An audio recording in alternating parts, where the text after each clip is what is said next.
একটি ভয়ঙ্কর পরীক্ষা। একজন মৃত্যুদণ্ডপ্রাপ্ত আসামি। রাশিয়ায় নাকি একটা আইন ছিল, সেখানে অপরাধীদের যেভাবে খুশি ব্যবহার করা যায়। তাই একজন অপরাধীকে একটি পরীক্ষার জন্য নেওয়া হলো। তাকে একটি বেসমেন্টে নিয়ে যাওয়া হলো। তার সামনে দুটি অপশন রাখা হলো।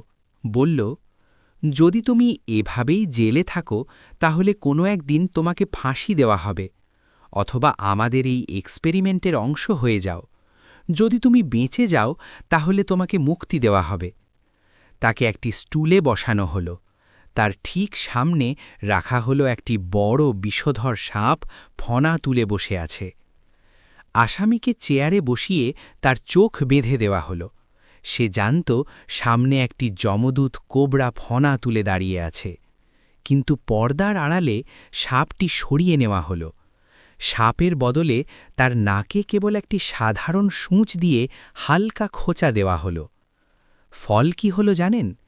কয়েক সেকেন্ডের মধ্যে আসামিটি ছটফট করতে করতে মারা গেল।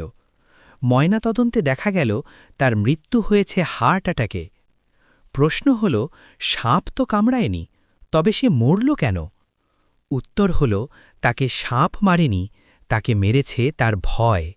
তার মস্তিষ্ক বিশ্বাস করে নিয়েছিল যে বিষ তার শরীরে ঢুকে পড়েছে, আর সেই বিশ্বাস অনুযায়ী তার শরীর এমন সব হরমোন নিঃসরণ করেছে যা তার হৃৎপিণ্ড সহ্য করতে পারেনি।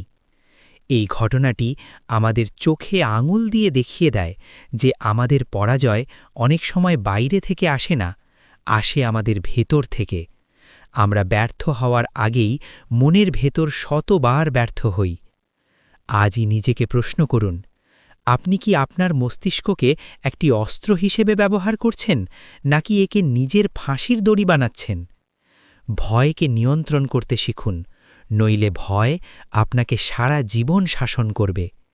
আপনার চিন্তাকে পজিটিভ রাখুন, কারণ আপনার মস্তিষ্ক আপনার অজান্তেই সেই চিন্তাগুলোকে বাস্তবে রূপ দেওয়ার কাজ শুরু করে দিয়েছে। মনে রাখবেন, জয় বা পরাজয় প্রথমে মস্তিষ্কে ঘটে, তারপর বাস্তবে।